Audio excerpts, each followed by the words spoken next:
బాబు తన జీతం డబ్బులు అందుకుని ఇంటికి చేరుకుంటాడు. అప్పటికే తన భర్త కోసం ఎదురు చూస్తూ ఉంటుంది కాంచన. ఇక మరోవైపు తనకు ఏ ఏ వస్తువులు కావాలో ఒక చీటీ కూడా రాసుకొనుంటుంది. అది దూరం నుండి గమనించిన రాంబాబు, వామ్మో, మళ్ళీ చీటీ రాసి కూర్చుంది. ఇక నేనెళ్తే ఏమేం చెప్తుందో ఏంటో. ఏదో ఒకటి చేసి ఈ నెలైనా ఖర్చు తగ్గించేయాలి. అలా అనుకుంటూ ఇంట్లోకి వెళ్తాడు. తన భర్తని చూడగానే ఏదో కొత్త వ్యక్తికి గౌరవం ఇస్తున్నట్టు అతి వినయం చూపిస్తుంది కాంచన. ఏవండి, బాగా చిక్కిపోయినట్టున్నారే, మీరు మధ్యాహ్నం భోంచేశారు కదా, మీకేమైనా కావాలా చెప్పండి, నేను తీసుకొస్తాను. అన్నట్టు మర్చిపోయాను, మీకోసం నేనీరోజు మీకిష్టమైన చేపల పులుసు చేస్తున్నాను. కడుపు నిండా తినాలి మీరు, సరేనా? ఆ తింటాను తినక చేస్తానా? ఈ రోజేంటో నాపై ఎక్కడ లేని ప్రేమ ఒలకబోస్తున్నావు. ఏంటి విషయం? ఓ, మర్చిపోయాను, ఈరోజు నాకు జీతం డబ్బులిచ్చారు కదా. అవునా, జీతం డబ్బులిచ్చారా? చాలా సంతోషమండి. మీరు మా కోసం, మన ఇంటి కోసం చాలా కష్టపడుతున్నారు. మిమ్మల్ని చూస్తుంటే నాకు చాలా జాలేస్తుందండి. జాలి వేసి ఏం లాభంలే. మగ పుట్టుక పుట్టిన తరువాత ఇలాంటి దారుణాలు చాలానే చూడాలి. వచ్చే జన్మంటూ ఉంటే మగాడిలా మాత్రం అస్సలు పుట్టకూడదు. ఈ భూమిపై మగాడిలాంటి బతుకు ఎవ్వరికీ రాకూడదు. ఇదిగో జీతం డబ్బు తీసుకో అంటూ రాంబాబు తన భార్య కాంచనకి జీతమిస్తాడు. ఆ డబ్బు తీసుకుని కాంచన మురిసిపోతుంది. తన మొహం 1000 బల్బుల కాంతితో వెలిగిపోతుంది. ఇక ఆ డబ్బులు లెక్కపెట్టిన తరువాత తన వద్ద ఉన్న చీటీని తీసి తన భర్తకిస్తుంది. ఇదిగోండి, ఇందులో కాస్త డబ్బు తీసుకెళ్లి ఈ సరుకులు తీసుకురండి. ఏంటి, ఇంత పెద్ద చీటీనా? ఇన్ని సరుకులు తీసుకొని మనం ఏం చేసుకుంటామే? ఇంట్లో ఉన్నది మనం నలుగురమే కదా. ఏదో 25 మంది ఉన్నట్టు ఇన్ని సరుకులు రాసావు. అంటే ఏంటి మీ ఉద్దేశం? ఈ సరుకులు తెచ్చిన తరువాత నేనొక్కదాన్ని వండుకొని తినేస్తున్నానని అనుకుంటున్నారా? నేనేం తిండిపోతుదాన్ని కాదు. దయచేసి నన్ను తప్పుగా అర్థం చేసుకోకండి. నేనలా అనలేదే. ఇన్ని సరుకులు మనకొద్దని చెప్తున్నానంతే. ఇంతకీ ఇందులో ఏం రాసావో చూస్తానుండు అని ఆ చీటీలో ఏముందో చదువుతాడు.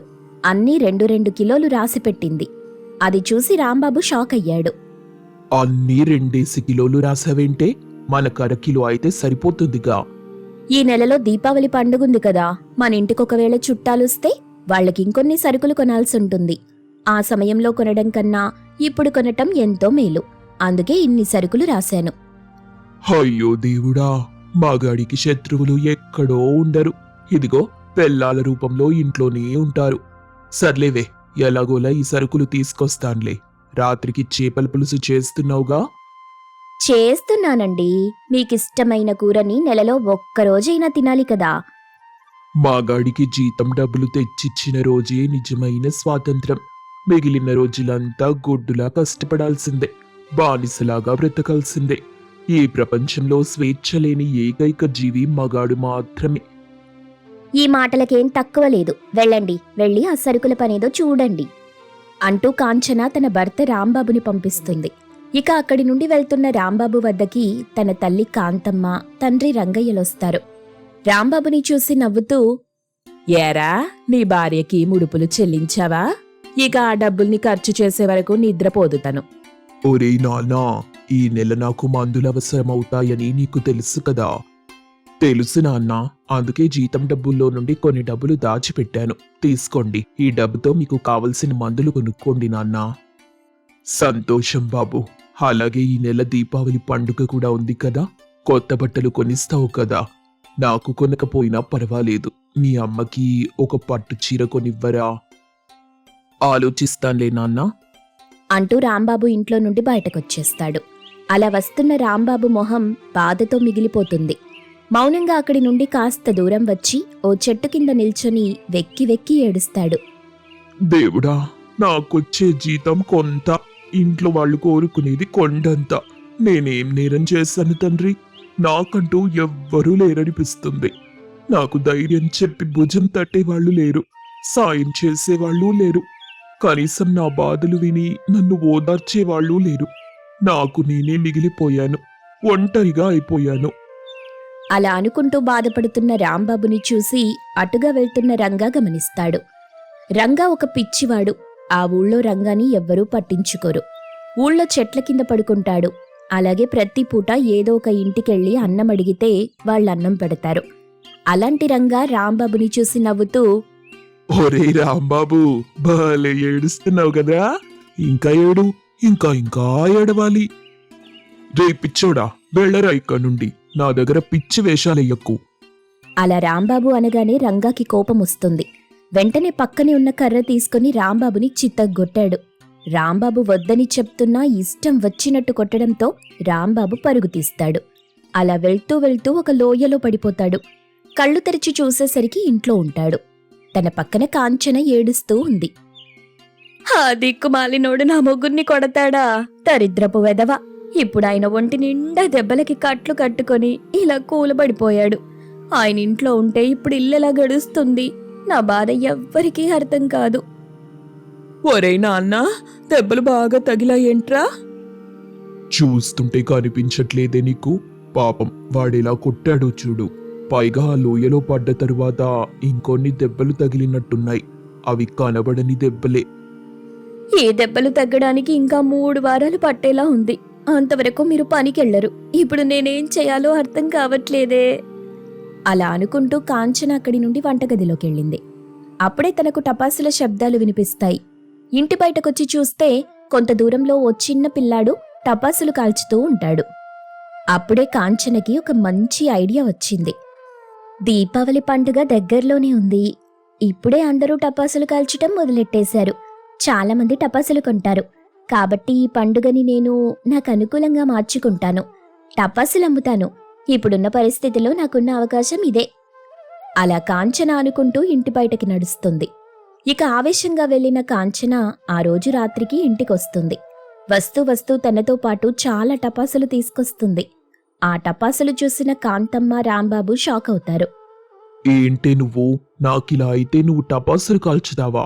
అయినా వీటిని కొనడానికి నీకు డబ్బులెలా వచ్చాయే? ఇప్పుడు డబ్బులు నాశనం ఇలా చేస్తున్నావా? మొగుడిలా ఉంటే నువ్విలా చేయటమేంటమ్మా? ఇవన్నీ నీకు అవసరమా? ఇక ఆపుతారా? సందు దొరికితే చాలు అందరూ నన్ను ఏదో ఒక మాట అంటున్నారు. అసలు నేనెందుకిలా చేస్తున్నానో మీకు అర్థమైందా? ఆయన ఈ పరిస్థితిలో పనికెళ్లలేడు. మరోవైపు ఇల్లు గడవాలంటే ఎవరో ఒకరు కష్టపడక తప్పదు. అందుకే నేను ఈ టపాసులు తీసుకొచ్చాను. వీటిని అమ్మాలనుకుంటున్నాను. ఇక వీటికి డబ్బులెలా వచ్చాయంటారా? ప్రతి నెల నేను ఆయన తెచ్చిన జీతం మొత్తం ఖర్చు చెయ్యట్లేదు. కొంతవరకు పొదుపు చేస్తున్నాను. వాటిలో కొన్ని డబ్బులతో వీటిని కొన్నాను. అలా కాంచన అనగానే రాంబాబు సంతోషిస్తాడు. కాంతమ్మ కూడా తన కోడలు చేసిన పనికి ఆనందిస్తుంది. కాని బయటకి చెప్పదు. ఇక ఆ రోజు నుండి కాంచన సిటీకి వెళ్లటం, డబ్బు పెట్టి టపాసులు కొనటం, ఆ టపాసుల్ని తన ఊళ్ళో కాస్త ఎక్కువ ధరకు అమ్మటం చేస్తుంది. ఇలా చేయడంతో కాంచనకి చాలా డబ్బులొస్తాయి. ఒరేయ్ నాన్న, నేను నీ భార్యని చాలా తక్కువ అంచనా వేశాన్రా. కాని ఇంత తెలివిగా ఆలోచిస్తుందనుకోలేదు. ఈ టపాసుల బిజినెస్ బాగా సాగుతుంది. బోలెడంత డబ్బు కూడా మిగులుతుంది. అమ్మా, ఇంటికి దీపం ఇల్లాలని ఇందుకే అంటారు. మగాడు లేకపోయినా పర్వాలేదు, ఇల్లాలుంటే చాలు. ఆ ఇల్లు, ఆ ఇంటి మనుషులు సంతోషంగా ఉంటారు. ఇప్పుడు నా భార్య కూడా కష్టకాలంలో మనల్ని ఇలా ఆదుకుంటుంది. ఇక ఇంటి ముందు చాలా మంది క్యూ కడతారు. వాళ్లకి టపాసులిస్తూ ఉంది కాంచన. మరోవైపు రంగయ్య వాళ్ల నుండి డబ్బు తీసుకుంటూ ఉంటాడు. అలా టపాసుల వ్యాపారం 3 పువ్వులు 6 కాయల్లా సాగుతుంది. ఇక దీపావళి పండుగ రానే వస్తుంది. మంచి వంటలు చేసి రాంబాబు, కాంతమ్మ, రంగయ్య కొడ్డిస్తుంది కాంచన. కాంచనా, నా పరిస్థితి కొంత మెరుగైంది. ఇక పండుగ తరువాత నేను ఉద్యోగానికి వెళ్తాను. ఏవండి, ఈ పండుగ రోజు నేను మీకొక శుభవార్త చెప్పాలి. మీరిక ఉద్యోగానికి వెళ్లాల్సిన అవసరం లేదు. నేను సంవత్సరం రోజులకు సరిపడా డబ్బులు సంపాదించేశాను. మనం ఆ డబ్బుతో ఏదో ఒక వ్యాపారం చేసుకుందామండి. కుటుంబమంతా పనిచేద్దాం. మీరు మా కోసం ఎంత బాధపడ్డారో నాకు తెలుసు. మీ భార్యగా ఆ బాధ నాకు అర్థమైంది. అందుకే నేనింక వ్యాపారం చేద్దామని అనుకుంటున్నాను. అలా కాంచన అనగానే రాంబాబు సంతోషంతో ఉబ్బితబ్బిబ్బైపోతాడు. ఇక అప్పటి నుండి కాంచన టపాసుల బిజినెస్తో పాటు మరికొన్ని వ్యాపారాలు చేస్తూ తన కుటుంబాన్ని సంతోషంగా చూసుకునేది. అనగనగా రామాపురం అనే ఊళ్ళో పార్వతమ్మ అనే పెద్దావిడుండేది. ఆ ఊళ్ళో ఎవరికే కష్టం వచ్చినా పార్వతమ్మ ముందుండి వాళ్ల సమస్య పరిష్కరించేది. అటువంటి పార్వతమ్మకు రంగ, రాము, రాజు అనే 3 కొడుకులున్నారు. కొడుకులంటే పార్వతమ్మకు చాలా ఇష్టం. ఒకరోజు పార్వతమ్మ, చూడండి బాబు, ఈరోజు మన ఇంటికి ఒక ముఖ్యమైన వ్యక్తి వస్తున్నారు. చాలా దూర ప్రాంతం నుండి వచ్చే ఆయనకి మనం ఎలాంటి ఇబ్బంది కలిగించకూడదు. అలాగే అమ్మా. ఆయనకి భోజన ఏర్పాట్లు చెయ్యాలా అమ్మా? వద్దు బాబు, బయట నుండి భోజనం తెప్పించటం ఎందుకు? మన ఇంట్లోనే తింటారు. కోడళ్ళున్నారు కదా, అమ్మా కావ్య, చందు, లహరి, ఇలా రండి. పార్వతమ్మ అలా పిలవగానే కోడళ్ళు ముగ్గురు అక్కడికి చేరుకున్నారు.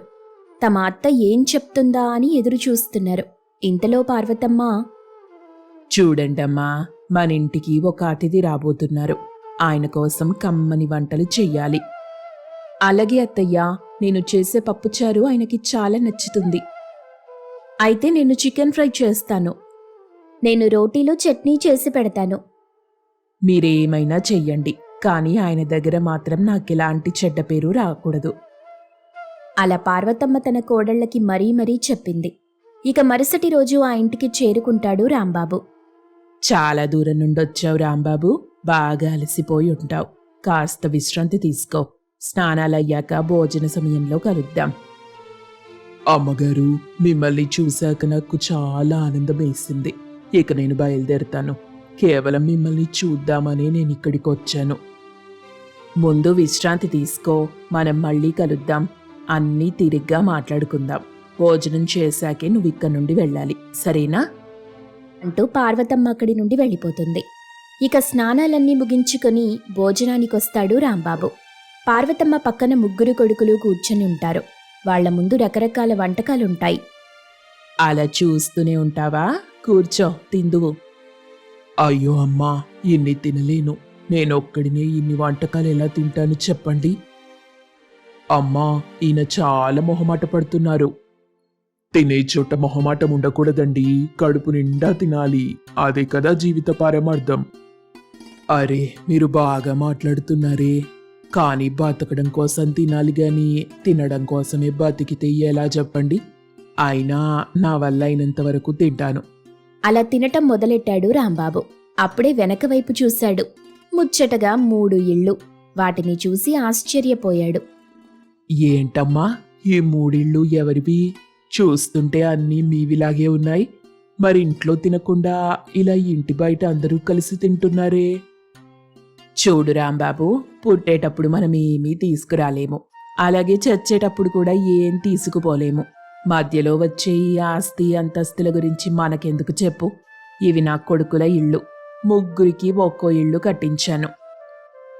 ఏంటమ్మా మీరు? ఉమ్మడిగా ఉండాలనుకోలేదా ఏంటి? అంటే ఉమ్మడిగా ఉంటే గొడవలు పడతారనే ఉద్దేశంతో ఇలా ముగ్గురికి విడివిడిగా ఇళ్ళు కట్టించారు కదా? మీరేంటండి ఇలా ప్రశ్నలు వేస్తూనే ఉంటారా? కాస్త ప్రశాంతంగా తినొచ్చు కదా. రేయ్ రంగా, నువ్వు ఊరుకో.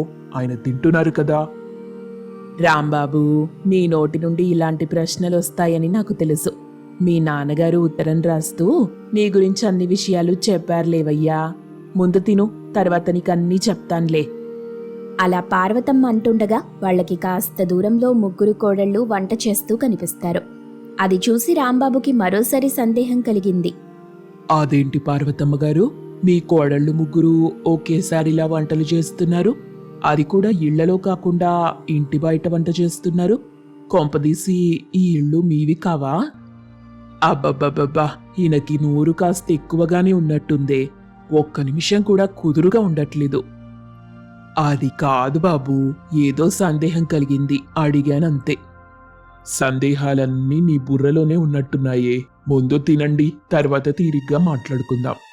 అలాగే అంటూ రాంబాబు తినటం మొదలెట్టాడు. మరోవైపు పార్వతమ్మ రాంబాబు వంక తదేకంగా చూస్తూ ఉంది. అది గమనించిన రాంబాబు, ఎందుకండి అలా కోపంగా చూస్తున్నారు? నేనేం అడగనులేండి.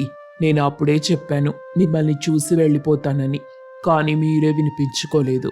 తినేసే వెళ్ళాలని పట్టుపట్టారు. ఇదిగో తింటున్నా కదా. రాంబాబు, మీది చిన్నపిల్లల మనస్తత్వం అయ్యా. ఇంతలో కావ్య, చందు, లహరి చెరొక వంటకం తీసుకొచ్చి రాంబాబు కొట్టించారు. అది చూసి రాంబాబు భయపడిపోయాడు. ఏంటమ్మా, ఇదే తినలేకపోతున్నాను. మళ్ళీ మీరు కూడా ఏవేవో వడ్డించేస్తున్నారు. ఎలా తినగలనమ్మా? ఈ వయసులో మీరు చాలా ఎక్కువగానే తినాలి కదా, ఇలా మితంగా తింటే ఎలాగండి? కమ్మని వంటలు కడుపు నిండా తినాలి, అప్పుడే కదా ఆరోగ్యంగా ఉంటారు. ఆహా, ఎంత చక్కగా మాట్లాడుతున్నారో. చాలా బాగా చెప్పారమ్మా. సరే, మీకోసం మరోసారి ప్రయత్నిస్తా. అలా కాసేపు తిని అంతా పూర్తి చేశాడు రాంబాబు. ఇక రాంబాబు తిన్న వెంటనే ముగ్గురు కోడళ్ళు తమ అత్తకి భర్తలకి వడ్డిస్తారు. వాళ్ళు కొసరి కొసరి వడ్డిస్తుంటే సంతృప్తిగా భోజనం చేస్తారు అందరూ. సరదాగా మాట్లాడుకుంటూ తింటున్న వాళ్ళని చూసి రాంబాబుకి చాలా ఆనందం వేసింది. ఇక భోజనాలయ్యాక, చూడయ్యా రాంబాబు, ప్రతి కుటుంబం ఒకే ఇంట్లో ఉండాలనే నిబంధన ఏం లేదు. అలా ఉంటేనే దాన్ని ఉమ్మడి కుటుంబం అని అనాలనే నియమం కూడా లేదు. ఇది జీవితం, ఉన్నదొక్కటే జీవితం కదా, దాన్ని సంతోషంగా అనుభవించాలి. నా బిడ్డలు స్వేచ్ఛగా బతకాలి. అందుకే ముగ్గురు కొడుకులు వ్యవసాయం చేసుకుంటున్నారు. ఇక ఇంటి విషయం అంటావా, వేర్వేరు ఇళ్లలో ఉన్న అందరం కలిసే భోజనం చేస్తాం, సరదాగా మాట్లాడుకుంటాం. అలా ఉండటం వల్ల ఎన్నో సమస్యలు దూరం చేసిన వాళ్ళం అవుతాం. నేను దాన్ని బాగా నమ్మాను. అందుకే అదే నా బిడ్డలకు కూడా నేర్పించాను. ఆహా, చాలా బాగా నేర్పించారమ్మా. ఆయన ఎవరు ఎక్కువ కాలం కలిసి ఉండరమ్మా. ఆస్తులంటారు, డబ్బు అంటారు, ఇంకా అమ్మ నీకు నాన్న నాకు అని భాగాలు కూడా పంచుకుంటారు. మీరు చెప్పినట్టుగా ఇలా ఉండటమే మంచిదేమో. మరోవైపు ఈ కోడళ్ళున్నారే, వీళ్ళొచ్చాక ఇక గొడవలు, తలనొప్పులు మొదలైపోతాయి. అందుకే కదా మీరు ఇలా చేశారు. మంచి పని చేశారులేండి. రాంబాబు అలా అనేసరికి రాము, రంగారాజులకి కోపం తన్నుకొస్తుంది. అందరూ ఒక్కసారిగా కన్నెర్ర చేస్తారు. వాళ్ల చూపులకి రాంబాబు భయపడిపోతాడు. అట్ట చూడకండయ్యా. అమ్మ పార్వతమ్మ, మీరేదో ఒకటి చెయ్యండమ్మా. మేం విడిగానే ఉన్నాం, కానీ విడిపోయలేము. పక్షులు కూడా ఎదిగే కొద్దీ వాళ్ళకి సంబంధించిన సొంత గూడు ఏర్పాటు చేసుకుంటాయి కదా. మాకు మా అమ్మ అదే చేసి పెట్టింది. ఇప్పటికీ మాలో ఒక్కరికి ఏ కష్టం వచ్చినా అందరం కలిసి ఆ సమస్య పరిష్కరించుకుంటాం. ఏదైనా చెయ్యాలనుకుంటే అందరం కలిసి ఒక నిర్ణయం తీసుకుని చేస్తాం. ఇక కోడళ్ళమంటారా, మాకు అత్తయ్య జీవితం గురించి చాలా నేర్పించారు. మేం తోడికోడళ్లుగా మాత్రమే కాదు, అక్క చెల్లెళ్ళుగా కలిసి ఉన్నాం. అందరం కలిసి ఇంటి బయట వంటలు చేసి తినటం మాకొక సరదా. ఇదంతా కూడా మా అత్తయ్య గారు నేర్పిందే. వాయో వామ్మో, అందరూ కట్టకట్టుకుని మాట్లాడుతున్నారు. కానీ మిమ్మల్ని చూస్తుంటే నాకు ఒక్కటి అర్థమైంది. ప్రతి ఇంటికి పార్వతమ్మ లాంటి పెద్ద దిక్కుండాలి. అట్లా ఉంటే అన్ని ఇళ్ళు ఇలాగే ఉంటాయి. అన్ని కుటుంబాలు హాయిగా బతుకుతాయి. నిజంగా చాలా మంచి పని చేస్తేవి పార్వతమ్మ. ఒరేయ్ మొద్దు, దీన్ని బట్టి నువ్వేం తెలుసుకున్నావు? నువ్వు మంచిదానివని తెలుసుకున్నా. అసలు నువ్వు ఇక్కడికి ఎందుకు వచ్చావో తెలుసా? మీ నాన్న నిన్ను ఇక్కడికి ఎందుకు పంపించాడో తెలుసా? ఆయన పిచ్చి మాలోకం. వెళ్ళి నిన్నొకసారి చూసి రమ్మన్నాడు. నాకు ఆస్తి రాసివ్వమని గొడవ చేస్తుంటే పట్టుబట్టి మరీ నిన్ను చూసి రమ్మన్నాడు. అందుకే వచ్చా. వచ్చి చూసేశాను కదా, ఇంకా వెళ్తాను. వెళ్లే ముందు ఒక్కసారి ఆలోచించు. నీ సమస్యకి మా ఇంటికి ఏమైనా సంబంధం ఉందా? పార్వతమ్మ అలా అనగానే రాంబాబు కాస్త ఆలోచనలో పడ్డాడు. అలా ఆలోచిస్తుంటే రాంబాబు మనసు కూడా మెల్లగా బరువెక్కింది. తెలియకుండానే రాంబాబు కళ్ళలో కన్నీళ్లొచ్చాయి. నీ కన్నీళ్లే చెప్తున్నాయి నీకసలు విషయం అర్థమైందని. చూడు రాంబాబు, మీది చాలా పెద్ద కుటుంబం. అందరికంటే పెద్దోడివి నువ్వే కదా. నీకు 4 తమ్ముళ్ళు, 4 చెల్లెళ్ళు. వాళ్ళందరికంటే నువ్వే పెద్దోడివి. కాస్త ఆలోచించు నాయనా. కలిసుంటే కలదు సుఖం. నువ్వు కన్నీళ్లు తుడిచేవాడివి కావాలి గాని నువ్వే వాళ్ళకి కన్నీళ్లు తెప్పించేలా ఉండకూడదు. అయ్యో, నేనెంత పెద్ద తప్పు చేశాను. ఆస్తి కోసం కుటుంబాన్ని చాలా బాధ పెట్టాను. పెద్దవాడినయ్యుండి చాలా పెద్ద తప్పు చేశాను. మా నాన్నతో గొడవ పడ్డాను. నా తమ్ముళ్ళని దూరం పెట్టాను. చెల్లెళ్ళని లెక్క చెయ్యలేదు. తప్పు చేశానమ్మా, తప్పు చేశాను. వెక్కి వెక్కి ఏడుస్తున్న రాంబాబుని పార్వతమ్మ దగ్గరికి తీసుకుంది. రాంబాబు కన్నీళ్లు తుడిచింది. చూడు రాంబాబు, నువ్వు నీ తప్పు తెలుసుకున్నావు. ఇక అంతే చాలు. నీలో మార్పుకి అదే తొలిమెట్టు.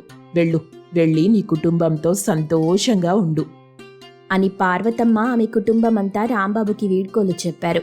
వాళ్ళని చూసి ఆనందంతో నవ్వుకుంటూ రాంబాబు ముందుకు సాగాడు. ఇక రాంబాబు అలా వెళ్లిన తరువాత చాలా సంతోషంగా ఉంది. ఒక వ్యక్తిలో మార్పు తీసుకురాగలిగాను. తన మనసుని మార్చి ఆ కుటుంబాన్ని కాపాడగలిగాను. ఇదంతా నా వల్ల అయ్యే పని కాదు. ఇది నా కుటుంబం నాకిచ్చిన గౌరవం, నాకిచ్చిన ఆనందం. అందరూ దగ్గరికి రండర్రా. అంటూ పార్వతమ్మ తన కొడుకులని కోడళ్ళని దగ్గరికి తీసుకుని సంతోషిస్తుంది.